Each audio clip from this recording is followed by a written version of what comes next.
Thomas wasn't having the best day. For starters, he forgot to set his alarm the night before, and it was only thanks to his internal clock that he managed to rouse and tumble into work 15 minutes late. Jerry, his supervisor, wasn't thrilled, but he was never happy. Thomas thought persistent grumpiness must be a requisite of the position.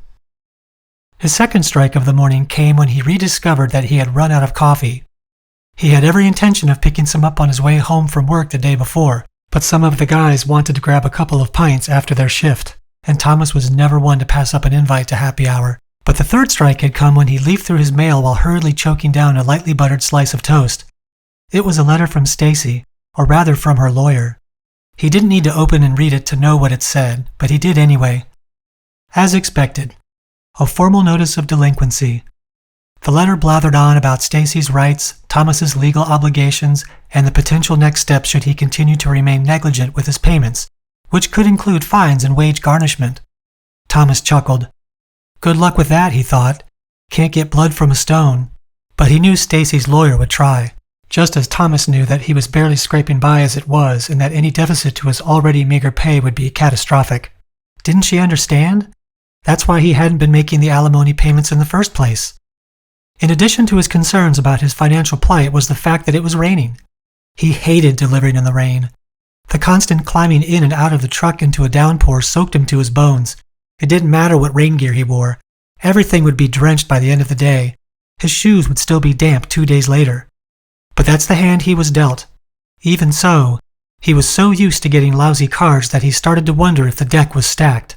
Because Thomas had come in late, Jerry had swapped his usual route with Trent.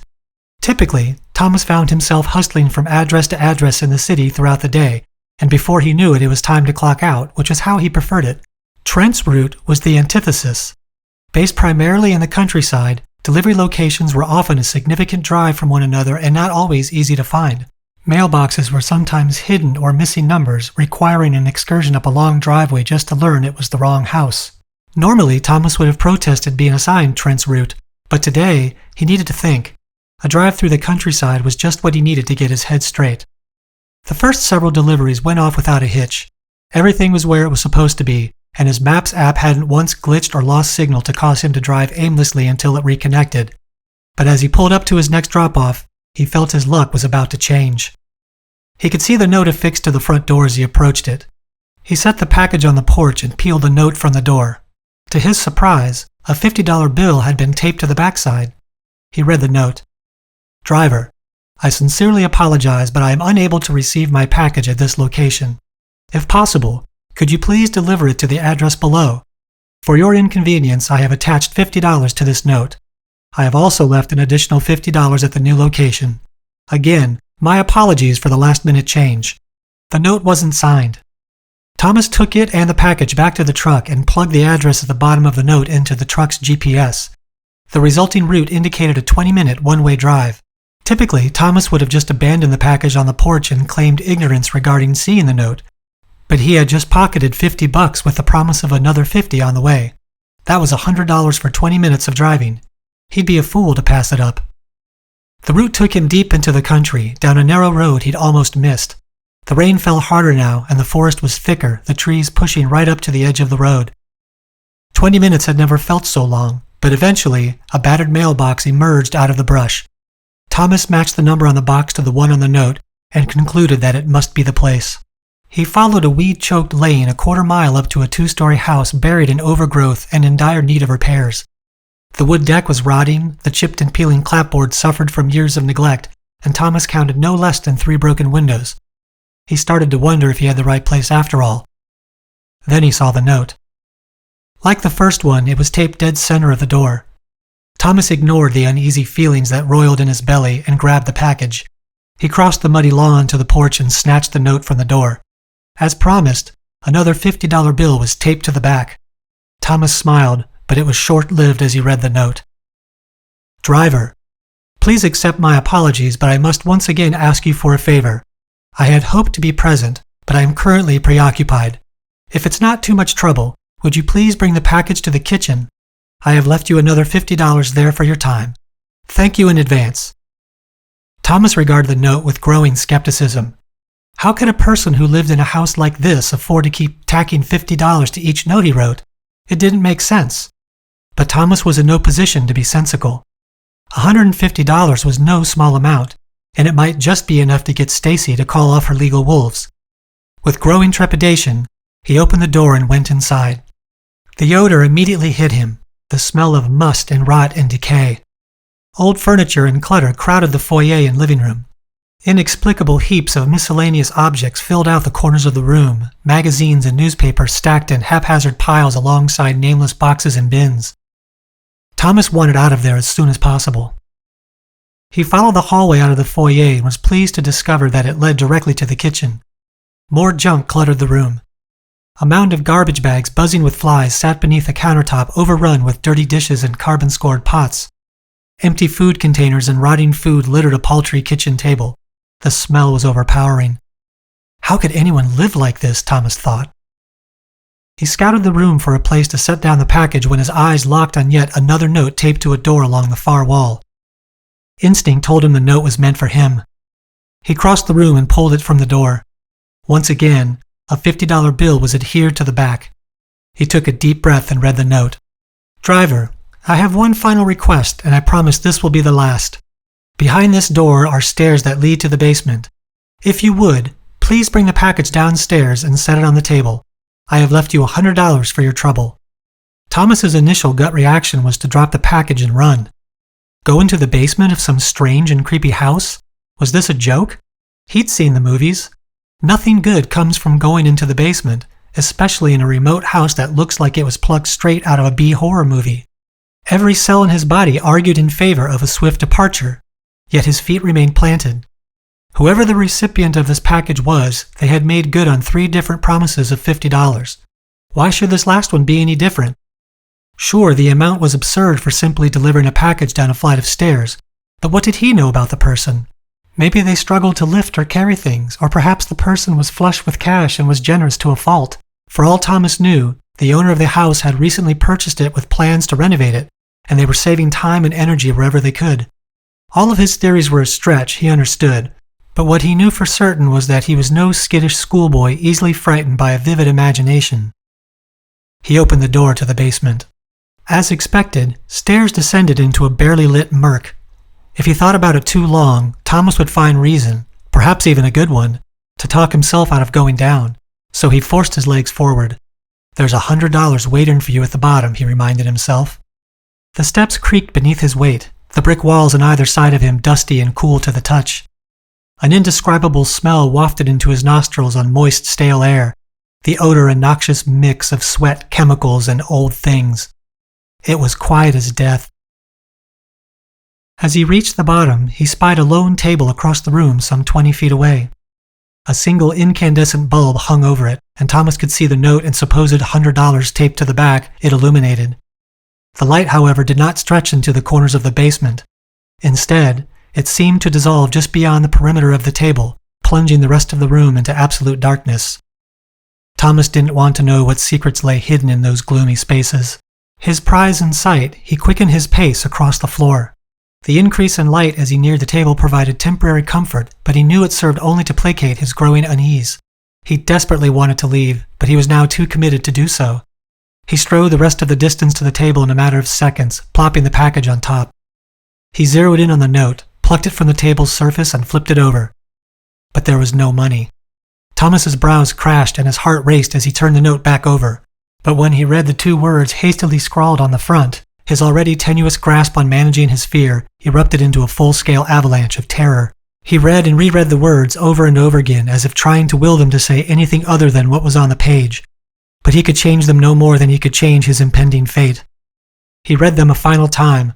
Then, in an attempt to convince himself of their veracity, he read them aloud. "I'm sorry," he said into the dark room. No sooner did he finish reading the note than a loud metallic clank sounded from behind him. Thomas whirled at the noise and watched as the light at the bottom of the stairs from above was snuffed out as the door slammed shut. "Hey!" he cried out, running over to where the opening had just existed. He reached out for the door, but instead of placing his hand on the knob as expected, he wrapped his fingers around a vertical metal bar. Thomas's heart galloped. He felt around in the dark and found another bar and another, and still even more as he moved away from the door, all seemingly evenly spaced from one another. No, no, no, he thought. He raced back to the table and pushed it out of the way, clutching the light bulb in his shaking hands. He cupped his fingers around the bulb and angled it toward the door, directing the light. What he saw stopped him cold. Thomas could feel the blood drain from his face. Bars, much like a prison holding cell, ran the length of the wall by the door. Thomas rotated in place, shining the light in a 360-degree sweep of the basement. Everywhere he cast the light, he discovered more bars. "Oh my God," he said through a tremulous breath, the reality of his situation nearly rendering him unconscious from fear. "I'm in a cage." Abandoning the light, Thomas charged back to the basement door. He screamed and yelled in full-throated terror as he reached through the bars and banged on it with everything he had. "Let me out! Hey, let me out of here, please!" Thomas pounded on the door until he thought he had broken a bone in his hand, but no one responded to his pleas. Footsteps sounded on the floorboards above. He shouted and begged until his throat burned, but he was left only with silence. Then the light went out. Thomas's dread ratcheted up to unseen levels. He sat in the dark and listened to the footsteps recede. A door opened and closed from somewhere, and he knew that he was alone. For now. Tears came and wouldn't stop, his face wet with this newly inflicted trauma. Then, for reasons he couldn't explain, he started to laugh. It grew until he struggled for air, the absolute absurdity and horror of his predicament taking hold and manifesting itself in an unexpected way. As his laughter subsided, he couldn't shake the ludicrous thought that had started it. And as he had done with the note, he said aloud into the void of the dark room that was now his home for the foreseeable future, the only thing his brain was capable of processing at the moment. "So, Trent," he said into the black room, "how was your day?"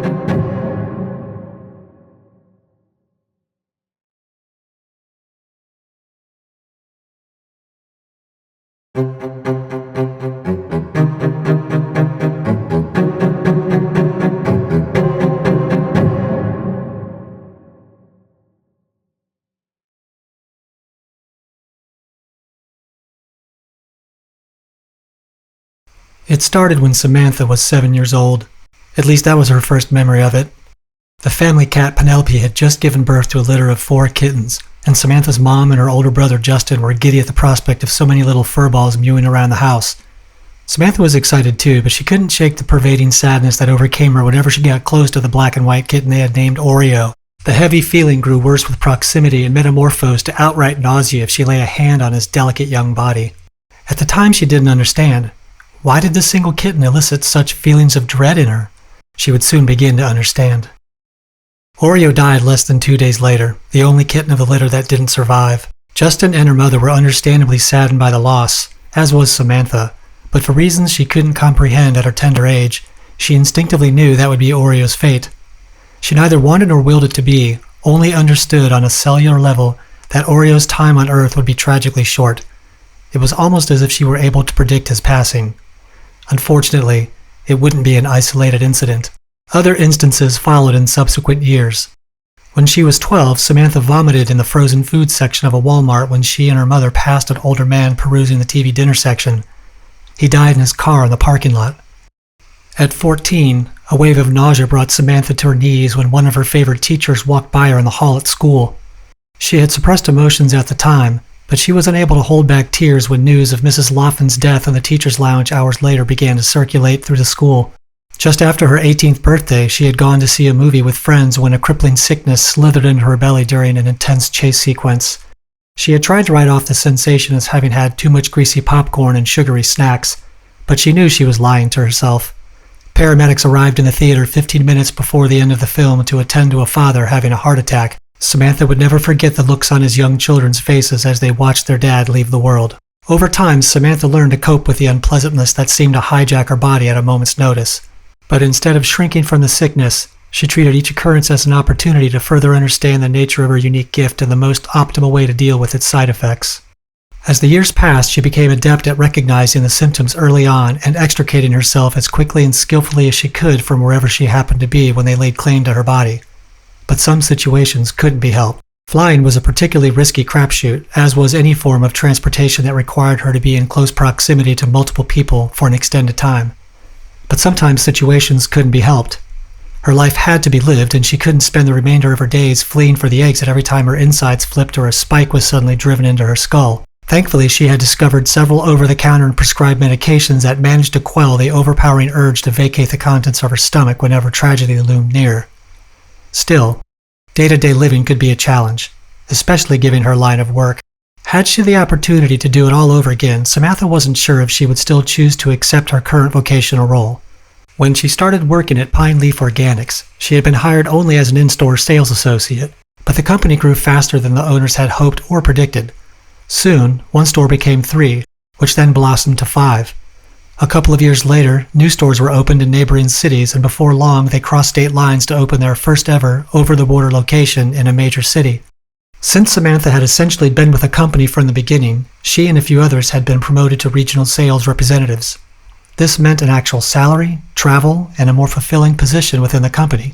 She was ecstatic. Nowhere on her bingo card did she envision such a meteoric ascent to a contented and satisfying life. But her job came with drawbacks. Even though she enjoyed meeting new people while representing a company she believed in, it meant attending conferences and trade shows. Lots of them. This was in no way ideal. These events drew people by the thousands, and the more people present meant a greater possibility of death paying a visit, and Samantha having to experience the debilitating side effects of loss. Sometimes she would encounter multiple occurrences at a single event. In one particularly tragic conference in Minneapolis, she had felt sick upon arrival. The feeling never abated for the duration, despite having resorted to taking multiple medications. By the end of the day, she would learn that 2 people had died in a car crash on the way back from lunch, and a sales rep from Boise passed away later that evening when her heart gave out. That day had been an exercise in pain management. Every meeting and professional encounter was an excruciating slog of endurance. All she wanted to do was excuse herself and hope she made it to the bathroom before she threw up. It was bad then, but it was nothing like today. Samantha arrived early at the convention center to set up her display, as she always did. Though she had walked the floors the previous evening, scouting the room and getting a sense of the space, she felt none of what she currently felt. Upon stepping off the elevator from the hotel wing, a perk of this convention center she particularly enjoyed, especially when the days became challenging and her room was only an elevator ride away, she became overwhelmed with crippling sickness and a lacerating headache. But this was no ordinary run-of-the-mill nausea. This collection of afflictions penetrated deep into her bones and suffused her entire body with such a powerful urge to collapse into a vomit-induced fetal position she could barely stand. She had never experienced anything like it. She tried to soldier on and set up her display, but she could barely remove the company banner from the travel tube in which it had been rolled. Every movement took energy and effort she simply didn't possess, and it wasn't until she started setting out the company's samples that a sobering thought struck her, so potent that it caused her to stand ramrod straight. She passed her watery eyes over the conference room and all the people moving to and fro among the countless displays. Then her eyes drifted to the building itself. Her heart sank, and in that moment she became convinced. Something bad wasn't going to happen to just a few people. It was going to happen to many of them. Perhaps even hundreds. She didn't know how. Was there going to be a fire? An earthquake that caused the building to collapse? Would there be a structural failure? It could be anything. All Samantha knew was that a tragic event of epic proportions felt imminent. She needed to leave. Now. Gathering her personal belongings, she crossed the convention center floor and made her way toward the elevators. She had no plan beyond going to her room, retrieving the rest of her items, and then putting as much distance as possible between herself and the conference center. She only hoped she had enough strength left to make it happen. But what about all the people still in attendance? She couldn't just leave them. Through the fog of nausea that washed over her like a wave, an idea formed. When she had collected her belongings from her room and was about to leave, she would surreptitiously set off the fire alarm. It was the best she could do. The elevator chimed its arrival, and Samantha hobbled inside along with 3 other conference attendees. With a shaky hand, she pushed 11 on the floor panel and leaned against the far corner of the elevator car. She was feeling worse by the second. Her body ached ferociously, her belly was twisted into stomach-churning knots, and her head pounded like nothing she'd ever felt. Whatever was going to happen felt like it was only moments away. The elevator stopped on the 8th floor, and 2 people got off. The doors closed, and Samantha immediately began to feel even worse. Just a little longer, she told herself. Hold on. The elevator had just passed the 9th floor when it suddenly jerked to a stop. She and the other passengers stumbled and nearly fell at the abrupt motion. Groans and grinding metal creaked from somewhere outside the car, which seemed to slip just a little. An alarm blared, and as it did, Samantha's world imploded on itself. She'd gotten it wrong. As the brake system on the elevator failed and the car plunged nearly 10 floors to the bottom, Samantha conceded in her final moments of terror that which she only now realized. The convention center wasn't the threat.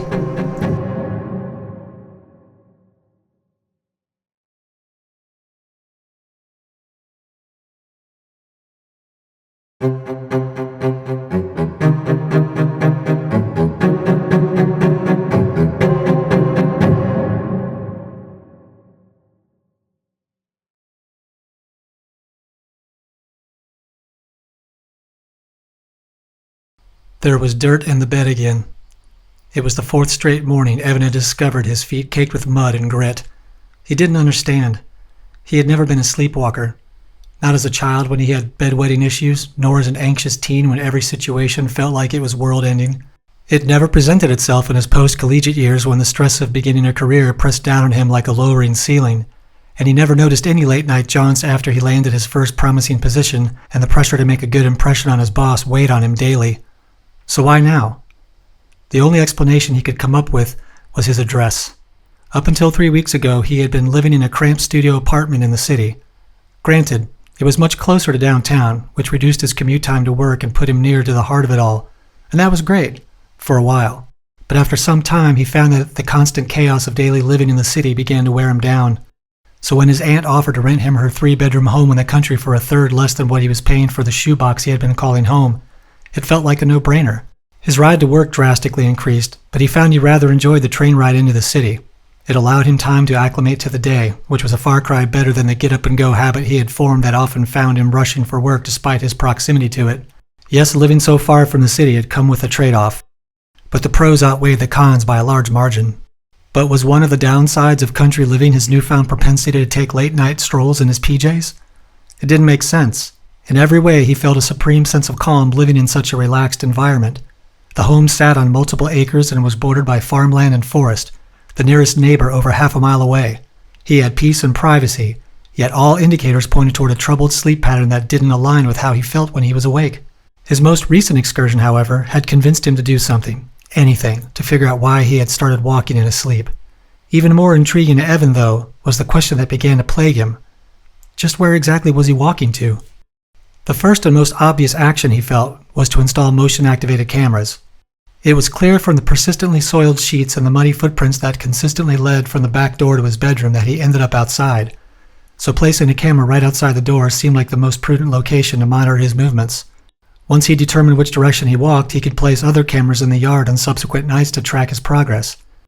Curiously, even though he knew beyond doubt that he had walked through mud and dirt and tracked it back into his bed, he could find no footsteps or any other trace of his path outside the home beyond the few feet where they were present outside the back door.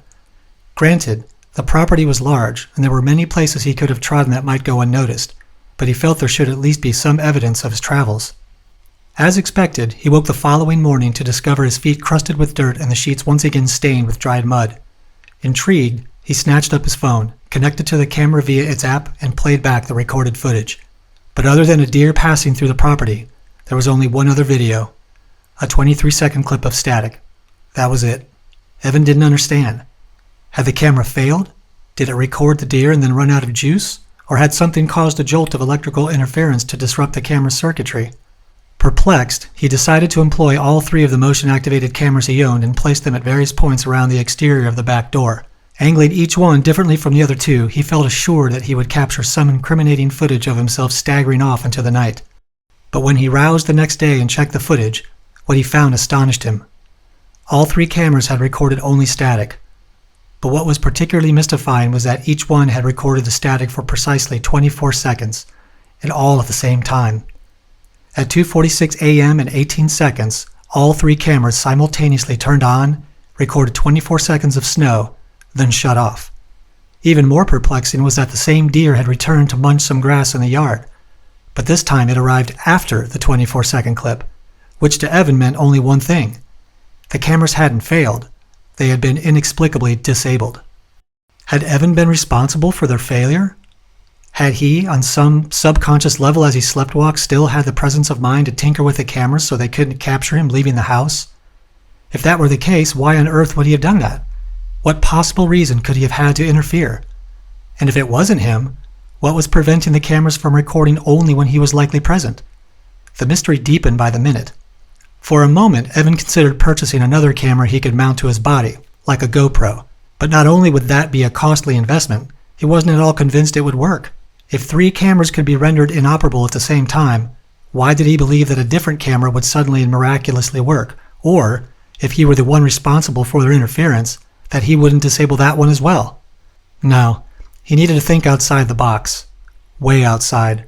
So for the rest of the day, that's what Evan did.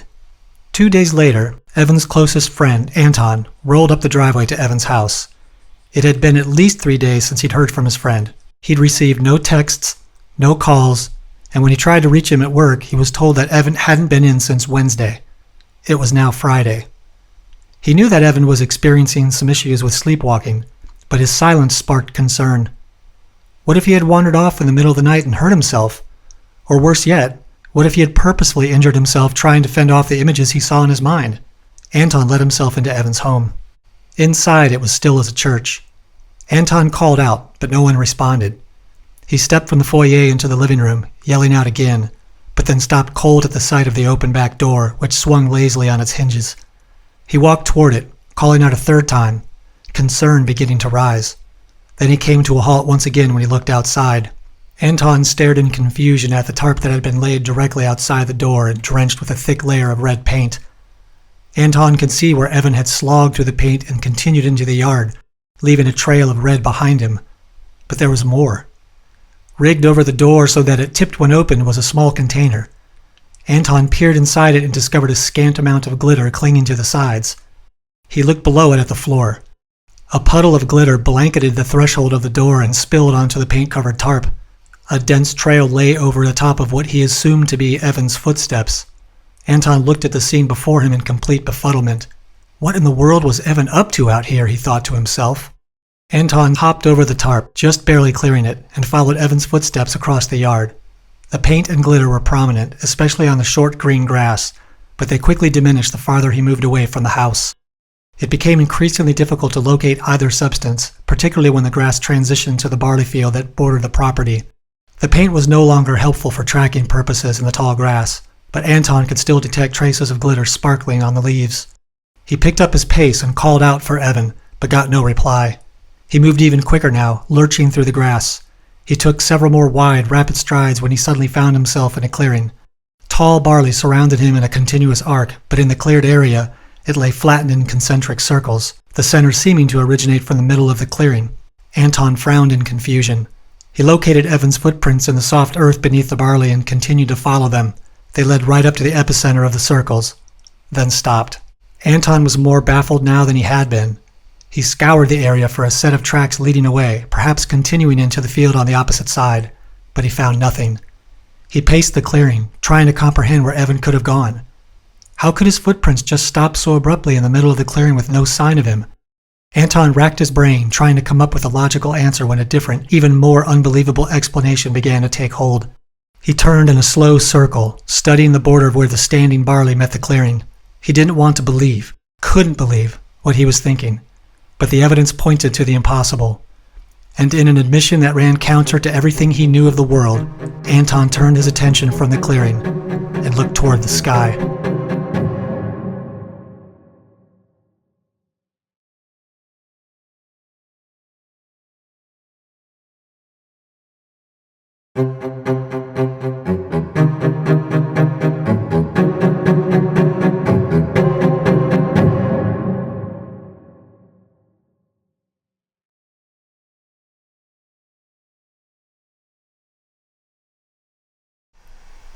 The train had already started to move before Taylor lowered herself into a seat. She instinctively pulled her purse close to her, but the protective measure was an irrelevant gesture given that she was the only person in the train car. Still, as if to verify, she looked up one way and down the other before she pried open the main pouch of her purse and peered inside. Her heart raced at the sight of the envelope tucked alongside her wallet. She reached a finger into the purse and peeled back the envelope's flap until she could see the first hints of the cash stuffed in it. She quickly shut her purse and surveyed the train car once again. Still no one. She settled back into her seat, but she was restless, unable to relax. And why shouldn't she be? She had just robbed her employer of 4 years of thousands of dollars. Dollars he didn't deserve, and she felt she had more than earned. But was it hers? Her ethics had played a game of tennis over the moral quandary, but in the end, she abandoned her principles once she considered her floundering bank account and opted for steady meals and a roof over her head, at least for the time being.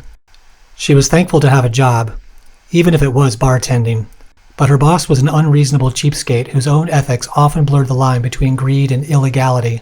Her hourly wage was abysmally low, and his percentage of the tip jar bordered on criminal.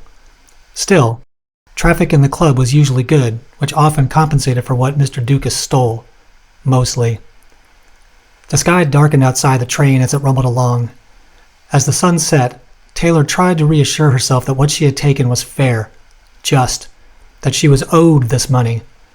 She struggled to convince herself, but it was too late now. She couldn't very well just hand her boss the envelope and say, "Sorry." Besides, she had put too much thought into her little scam to simply upend it over a troubled conscience. She had started withholding cash from the till nearly a year ago, a little each night that she worked, so any discrepancies would go largely unnoticed. But she never took any of the ill-gotten cash home. Ever. Not at that time. Instead, she stashed everything in an empty wine bottle in a dusty corner of the stockroom. If found, the glass was so green and opaque that one would have to hold it up to a light to see what was inside. Then, after several months of her operation, she stopped. She knew nothing about bookkeeping or how often Mr. Dukas reconciled his accounts, but if a few months could pass without mention of missing funds, then Taylor figured the day would come when she would be in the clear and could take the money. That day was today. The train slowed, as did her heart rate. She began to feel increasingly comfortable with her decision. Her patience had paid off. Now she only needed to tamp down what remained of her guilt, but over time she felt that would dissipate, much like the dwindling funds in her bank account. The train rolled to a stop. Taylor got to her feet and rushed for the door. Instinct took hold once again as she assumed, based on the amount of time she had spent on the train, that this was her stop. But once she stepped onto the platform and passed her eyes over the gloomy station, she knew she had made a mistake. The doors to the train hissed closed behind her, and before she could fully turn around, the train was already pulling away. Taylor yelled after it, but it kept going, oblivious to her plea for it to stop. She faced the platform again and became grimly aware that she was the only person there. Where was everyone, she thought? Surely somebody else had gotten off, perhaps from a car farther down from hers, but she saw no one. More than that, she heard no one. No voices echoed from inside the station, and no announcement cut through the darkening evening to report an incoming train. It was strange. In fact, it was more than strange. It was downright unsettling. Taylor walked from the platform into the tiny station. A dimly lit sign mounted on the exterior that read Bleak Street went unnoticed as she passed beneath it. Overhead incandescent bulbs hummed with inanimate malevolence, the hazy light flickering at her approach before it settled. Inside the station, not a soul stirred. The ticket counter was closed, and no people sat in any of the public seats located in the center of the station. A small cafe lay empty, and the shoebox-sized newsstand was shuttered with a metal gate. Taylor called out, but no one answered.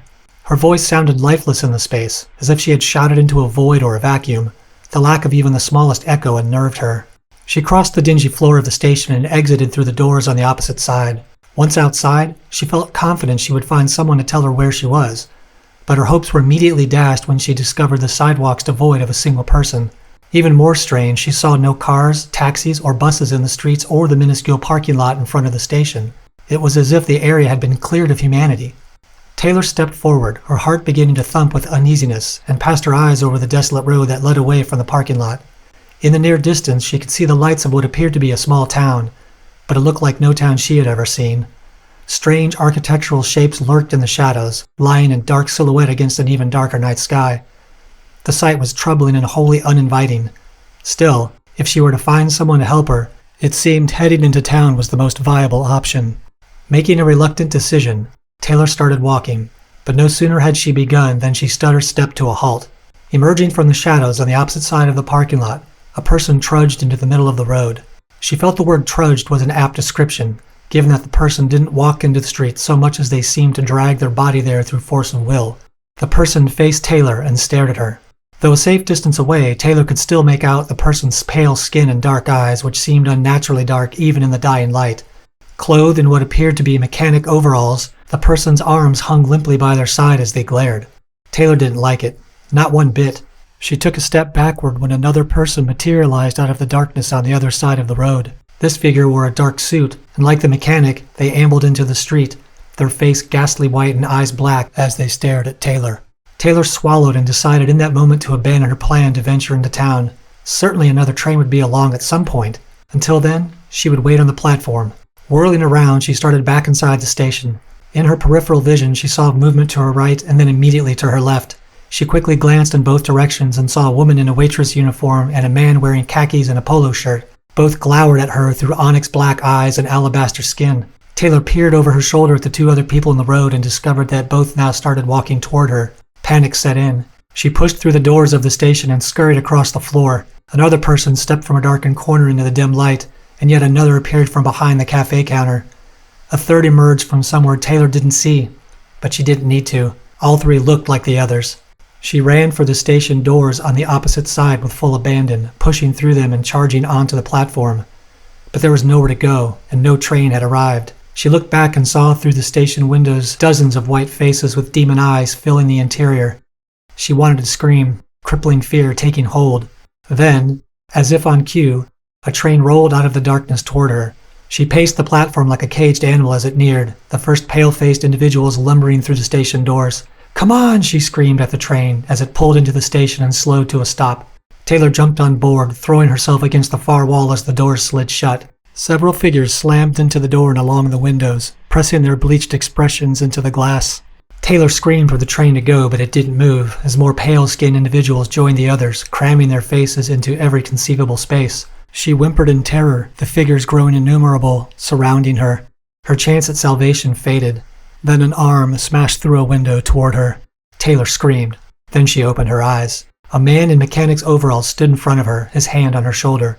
"I believe this is your stop, ma'am." Taylor sat up, wide-eyed, and gaped at the crowded train and all the people rushing to exit through the open train doors. She straightened and fixed her eyes on the mechanic in front of her. "Sorry if I startled you," he said, "but you were asleep and you usually get off here." He clamped his eyes shut as if he recognized how this sounded. Then he said as a means of explanation, "I ride this train every day too." He glanced at Taylor's shirt. "Bleak Street Tavern," he said, reading the logo. "I've never been. Decent place?" Taylor forced a confused smile, gathered her things and stood. "I used to think so," she said. The mechanic frowned at this when Taylor said, "Thank you," on her way toward the exit. "Really, I appreciate it more than you know." "It's no problem," the mechanic said. Taylor nodded at him a final time, then pushed her way through the doors and onto the crowded platform. She exhaled powerfully and headed toward the exit. The station was particularly congested this evening. It was the kind of throng where a person could easily become separated from another if they weren't careful. It was also the type of crowd where one person could follow another and go unnoticed, much like the pale-faced individual with near black eyes, who had exited the train just behind Taylor.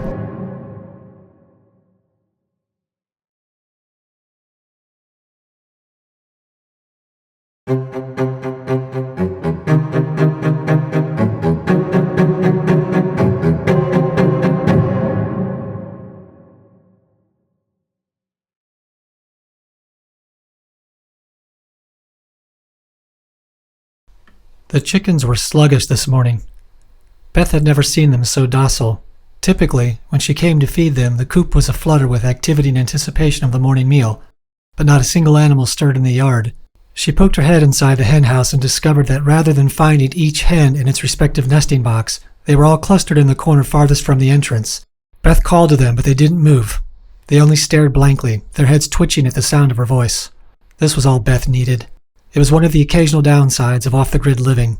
While she could manage the property and the day-to-day upkeep of her 7-acre farm by herself, it was still sometimes necessary to rely on help from others. She was many things, but a veterinarian wasn't one of them. Even so, her animals were probably due for a wellness check, and Dr. Valdosta was good people. Once Beth finished her morning chores, she would call the doctor. The goats had damaged a section of fencing, but it wasn't until after she made the minor repair that she noticed that, like the hens, they clustered together in the far corner of the pen. Now she was getting concerned. Could her animals have contracted some sort of contagion? She had never seen either group behave so uncharacteristically, but to have both of them refuse meals or engage deeply troubled her. She made the decision to put the rest of her chores on hold and immediately called Dr. Valdosta. She tamped her feet outside the door of her 2-bedroom farmhouse, then crossed the wood floor to the cabinet where she stored the satellite phone. She powered it on, then stepped back outside and pressed the memory bank for Dr. Valdosta's number. But the call failed. Confused, she tried again but got the same result. There was no explanation as to why. No, this call cannot be completed, pre-recorded message. Only dead air. Beth read the number on the display to verify she had the right one, when something out of the corner of her eye grabbed her attention. Off in the distance, beyond the tree line of the surrounding forest, rose several columns of black smoke. Beth placed the smoke as originating in the closest town of Glarenstock, some 11 miles away. She didn't know what to make of it all. Her animals were acting strangely, calls from the sat phone weren't going through, and now there appeared to be a major fire. Worse yet, her thoughts unavoidably settled on Ryan's well-being. Beth made precious few trips to Glarenstock, preferring to either make or grow what she needed herself in between the quarterly visits to whichever big box store she happened to fancy at that moment. But on occasion, she would pay the small town a visit, for no other reason than to stop in at Cafe Toscana, one of 3 coffee shops in town. There was nothing special about the place. The coffee was good and the pastries sublime, but it was owned and operated by Ryan Navler, a person whom she struggled to get out of her head for days after each visit. She didn't know why she subjected herself to going. She despised people and sought refuge away from them as often as she could. But there was something about Ryan that she found alluring. He was handsome and kind and always greeted her with a sincere smile whenever she entered. If he had any disagreeable traits, it would be his insistence that she try the house tea blend, something he did every time she visited, knowing full well that Beth abhorred tea. It became a running joke between them, and that only made him more attractive. It was just his way. When he talked to her, it felt genuine, as if he truly cared about what she had to say. And maybe that's what she missed most about the old days. Decency. In recent years, it seemed that apathy and anger have replaced congeniality. People were quick to rage and eager to air their grievances, no matter how slight they were. Beth just couldn't abide the current state of societal affairs. If asked, she might agree that hiding away all by her lonesome wasn't the best solution to avoid what she considered the slow decline of humanity. But it suited her just fine. Some people just do better on their own. Still, she'd be lying if she said she didn't sometimes get lonely. And whether he wanted the job or not, Ryan filled that void for her. Making an impulsive decision, Beth snatched up her go bag from the closet, tossed the sat phone inside, and grabbed her keys. She didn't know what to expect, but it was enough to know that she shouldn't go unprepared. Something strange was going on, and she needed to find out what. More than that, she had the unshakable desire to make sure that Ryan was okay. She hopped in her truck and drove down the mountain until the trees thinned and the sign for the state road appeared. She turned onto it and became keenly aware that she hadn't seen a single vehicle since she left home. She followed the road toward Glarenstock. She could see smoke billowing from numerous places around the city as she approached it, but more alarmingly, she saw hazy clouds rising from multiple points on the far horizon. She swallowed nervously as she rolled into town and followed the signs to the city center. The devastation was much worse than she had anticipated. She couldn't believe what she was seeing. Everywhere she looked, she saw destruction. Storefronts were demolished and many buildings spewed fire. Glass littered the streets and abandoned cars lay haphazardly in the road. Beth was in shock. What in the hell happened here? She navigated to the end of the block, then turned onto the road that led to the city center, but all she discovered was more of the same. Dillinger's Burgers was on fire, and the front glass of Marchette Drugs was smashed. The interior of Rosebud Flowers was leveled, as was Nelson & Sons Bakery. So much destruction had crippled the city. Beth struggled to comprehend the reality of it all. But what particularly bewildered her was the fact that she hadn't seen a single person since she arrived. Not one. She pulled over and got out of the truck. She called out, but no one responded. She walked further into the road and yelled again, but only the sound of roaring fires and cracking wood replied. Beth trotted along the tattered storefront spared from fire, peering inside and calling into each one as she passed it, but she heard no one. Panic began to creep in, and she fought against the emotions that began to rise in the back of her throat when her eyes settled on Cafe Toscana across the road. Her heart sank. The standalone structure was in shambles. Exterior tables and chairs were knocked over and scattered, the shop's glass missing from every window. Beth crossed the road in a daze, her eyes laser-focused on the coffee shop. She held on to the tenuous hope that Ryan would step through the front door to greet her, somehow emerging from the surrounding chaos unscathed, but she knew it was only a fantasy. She stepped over several upended chairs and entered the shop. The interior was in ruins. Display cases were smashed, plates and mugs shattered. Glass was everywhere. Beth wiped a tear from her eye that she didn't know was there, just as a pair of fighter jets ripped across the sky outside. Never in her life had she not known what to do, but she was treading alien waters with no life raft in sight. She stumbled over broken furniture and glass to stand behind the bar. It was strange to see the cafe from the other side, particularly in its current state. She gazed emptily at all of the containers, food, and condiments that had been strewn over the counter and floor, and willed herself not to think about the potentially regional or worldly impact of whatever had occurred. Instead, she decided she needed something to drink. She rummaged through unbroken bottles of water and soda when her eyes locked on a still-sealed canister on the floor. Beth took the canister and unscrewed the lid. She inhaled the contents, then searched for an unbroken mug, emptying a spoon's worth of the dried leaves in the canister into the mug. She twisted open a bottle of water and poured it over the leaves, stirring the contents with her finger. She held up the canister and read aloud the label affixed to the front, which was designed in old-fashioned lettering. "House Blend," she said. Then she sipped from her mug as another tear jumped her lid. She nodded slightly, the taste not at all what she was expecting. "Not bad," she said, drinking again. "Not bad at all." Then Beth sat at a table that hadn't been overturned and drank her tea, watching through the glassless windows as the sun descended behind an undulating wall of black smoke, and the city, maybe even the world, burned.